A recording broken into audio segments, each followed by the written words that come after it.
Welcome back to my YouTube channel. This is Neelaksh. उम्मीद है आप सब हैं बहुत बढ़िया। और आज की वीडियो होने वाली है अबाउट जेस्टेशनल डायबिटीज़, लाइक मेरा एक्सपीरियंस कैसा गया जेस्टेशनल डायबिटीज़ का। Right now I am in my 37th week of pregnancy. अभी तक मैंने क्या क्या डाइट चार्ट फॉलो किया, जेस्टेशनल डायबिटीज़ को मैनेज करने के लिए वो सब बताने वाली हूँ मैं इस वीडियो में। मेरे को कैसे पता चला कि मेरे को डायबिटीज़ है और मेरा रिएक्शन क्या था, ये सब मैं बताने वाली हूँ इस वीडियो में, तो बने रहिए। मेरे को बहुत अच्छे से याद है, मेरा 28th वीक था और मेरे को करवानी थी डायबिटीज़ टेस्ट। मतलब इंट्यूशन थी, मेरे को बहुत ज़्यादा बहुत डर लगा हुआ था। मैं कभी भी अल्ट्रासाउंड करवाने गई, डॉक्टर से मिलने गई, कभी भी मेरे को डर नहीं लगा। कभी मेरे दिल में एक बात नहीं आया कि यार कुछ ऐसा हो सकता है या कुछ ऐसा।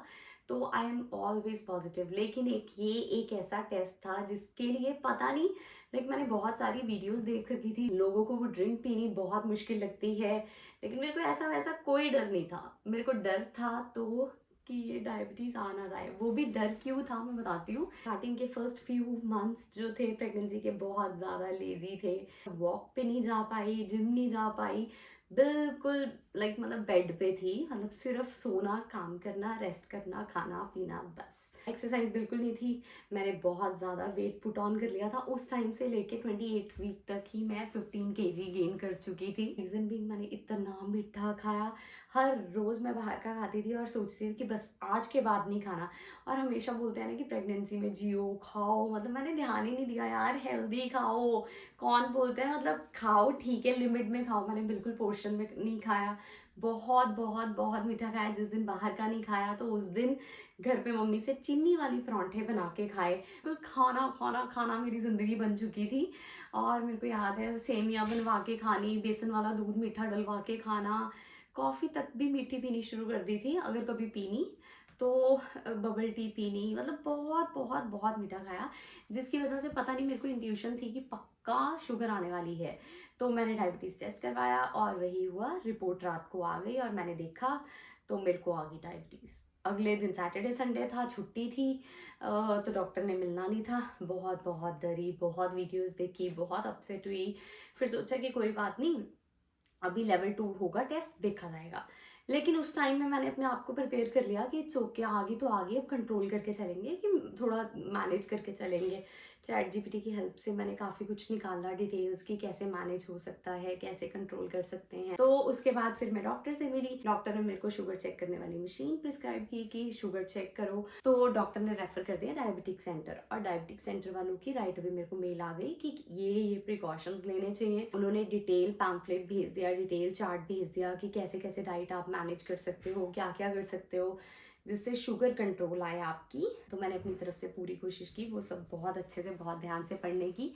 और फिर उसी दिन से मैंने शुगर चेक करनी शुरू कर दी। और फिर मेरी हफ्ते के बाद तो डायबिटिक सेंटर में ही अपॉइंटमेंट थी, तो मैंने वो अपॉइंटमेंट अटेंड की। और उसमें उन्होंने हमें बताया कि प्रोटीन का पोर्शन कितना रखना है, कार्ब्स कितने रखने हैं, क्या क्या करके मैनेज, बेसिकली जो उन्होंने भेजा था वही उन्होंने डिटेल में बताया। और थाली में पोर्शन कैसे रखना है, क्या खा सकते हो, अगर राइस लिए हैं तो कितनी क्वांटिटी में कार्ब्स लेने हैं, ये सब उन्होंने वहाँ बताया हमें। और फिर उसके बाद हमें हफ्ते के बाद, मतलब उसके बाद मुझे हफ्ते के बाद फिर से जाना था डायबिटिक सेंटर, उनको अपनी रिपोर्ट्स की रीडिंग दिखाने। तो फिर मैं हफ्ते बाद गई, और हफ्ते बाद जब मैं गई उन्होंने मेरी रीडिंग्स चेक की, तो रीडिंग सारी बिल्कुल ठीक थी। रात की थोड़ी अप डाउन थी, 7 8, कभी ऐसे 6.7 से ज़्यादा नहीं जानी चाहिए, तो रात वाली थोड़ी ख़राब थी, थोड़ी, बहुत ज़्यादा नहीं। 15 डेज़ की बात करूँ अगर मैं, तो उनमें से हार्डली 5-6 डेज़ ख़राब होंगे, बाकी सारा कुछ मैनेज चल रहा था। लंच में भी स्टार्टिंग के दिनों में मेरी थोड़ी ज़्यादा आती थी, लेकिन मैंने मैनेज कर लिया था, कंट्रोल कर लिया था, तो लंच की भी ठीक हो गई। तो लंच की भी मैंने मैनेज कर ली थी, तो उनको सब ठीक लगा। और उन्होंने रात के लिए, नर्स ने मेरे को रेफ़र किया कि रात वाली ज़्यादा आ रही है, तो रात के बाद, रात को डिनर के बाद वॉक शुरू करके देखो और डाइट चेंज करके देखो कि उससे ये चीज़ ना आए।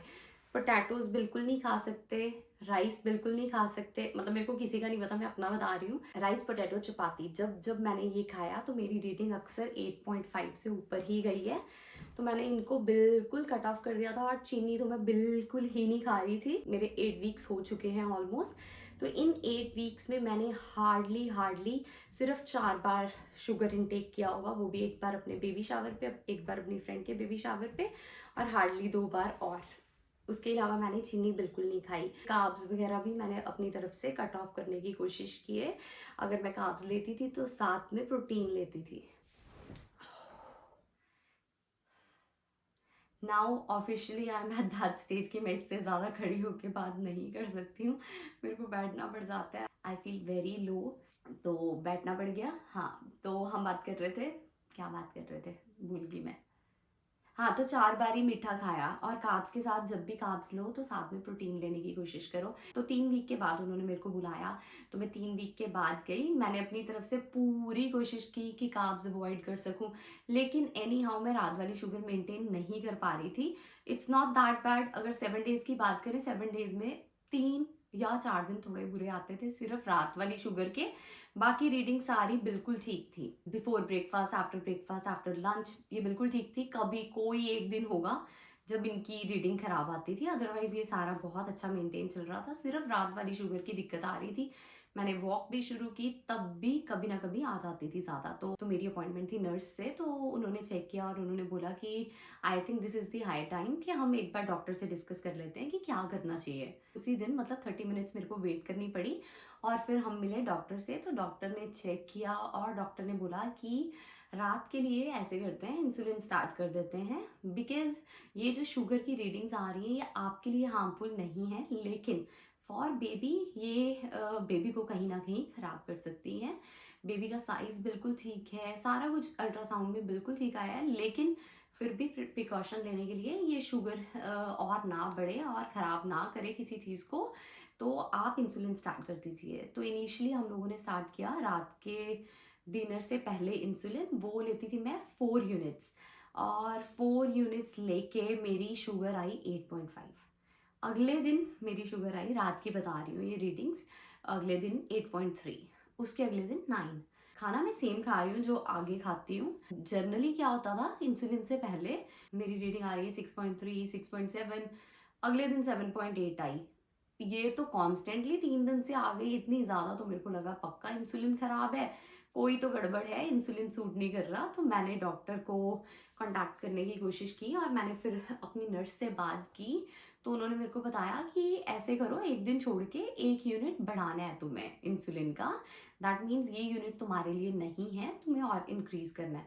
तो 14 यूनिट्स मैं ले रही हूँ रात को डिनर से पहले, लेकिन मतलब वैसा ही चल रहा है पिछले काफ़ी दिनों से। मतलब मेरी शुगर मैनेज नहीं हो पा रही है रात के डिनर के बाद। बीच बीच में मतलब मैंने जब 12 यूनिट्स लेने शुरू किए थे तब 6 भी आई, 5.3 भी गई रीडिंग, लेकिन अभी पिछले 2 दिन से कॉन्स्टेंटली थोड़ी ज़्यादा आ रही है। तो मैंने सोचा अभी डॉक्टर से दोबारा बात करूँगी, या मेरे को इंसुलिन की डोज ही बढ़ानी पड़ेगी, उसके अलावा और कोई ऑप्शन नहीं है। वॉक कर रही हूँ मैं, ताकि वॉक करने के बाद मेंटेन हो सके। और डाइट मैंने ChatGPT से बनवा रखी है। अगर आपको नॉलेज है कि मेरे को क्या करना चाहिए, किससे मेरी रात वाली शुगर का लेवल मेंटेन हो सके, तो feel free to comment, I would really appreciate. तो वो मेरे लिए बहुत ज़्यादा हेल्पफुल होगा। तो ये था मेरा एक्सपीरियंस जेस्टेशनल डायबिटीज़ का अभी तक का। I am trying my best, I am still struggling. इसी के साथ अब मुझे चाहिए रेस्ट, और मैं मिलूंगी अगली वीडियो में। Till then take care, and if you like my video, don't forget to like, share and subscribe my YouTube channel. I will see you all in the next video.